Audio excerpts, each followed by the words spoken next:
বন্ধুরা, আমাদের এখানে একটা কাবাডি টুর্নামেন্ট হলো, ইন্টার ডিস্ট্রিক্ট, ছেলেদের আর মেয়েদের পাশাপাশি ম্যাচ হচ্ছিল। তো আমি খেলা দেখতে গেছিলাম। দেখলাম যেখানে ছেলেদের ম্যাচ হচ্ছে সেখানে দর্শক মানে কানায় কানায় খালি, কোনো দর্শক নেই। আর মেয়েদের দিকে ছেলেরা এনকারেজ করতে গেছে, সব ছেলে দর্শক মেয়েদের দিকে মানে আলাদাই লেভেলে এনকারেজ করছে। দেখে আমি কেঁদে ফেলেছি। আমি একজনকে বললাম, দেখো দাঙ্গালের মতো সিনেমা হয়ে কত ভালো হয়েছে, কত এনকারেজ করছে, কত সুন্দর এনকারেজ করছে মেয়েদের। ও আমাকে বোঝালো যে এরা নিজেদের বাড়ির মেয়েদের এনকারেজ করে না, লোকের বাড়ির মেয়েদের এনকারেজ করতে একটু বেশিই ভালোবাসে। মানে এত এনকারেজ করছিল, দেখে মনে হয় এরা না খেলতে নেমে যায়।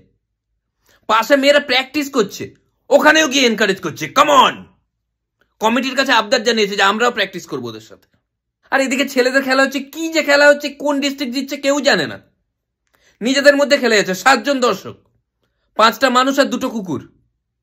আমি শুধু একজনকেই দেখলাম মন দিয়ে ছেলেদের খেলা দেখছে। আমি গিয়ে বললাম, বাহবা দিলাম যে বাহ, দারুণ ব্যাপার। আপনাকেই দেখছি, আপনি তখন থেকে ছেলেদের খেলা মন দিয়ে দেখছেন। বলছে গায়ে টাচ করো না, আমি কোচ। ছেলেদের 1-2টো প্লেয়ার দেখছি মেয়েদের খেলা দেখছে গিয়ে ওখানে।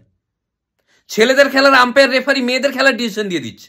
মেয়েদের খেলা শেষ হয়ে গেছে, মেয়েরা ওখানে রেস্ট নিচ্ছে, গল্প করছে নিজেদের মধ্যে। ওখানে দর্শকরা গিয়ে এনকারেজ করছে। দারুণ গল্প করে মেয়েটা। শেষ পর্যন্ত মাইকে অ্যানাউন্স করতে হলো যে দর্শকদের অনুরোধ করা হচ্ছে আপনারা ছেলেদের খেলা দেখতে আসুন, না তো ওরা মেয়েদের খেলা দেখতে চলে যাচ্ছে। আর যে অ্যানাউন্স করছিল সে নিজে মেয়েদের খেলা দেখছিল।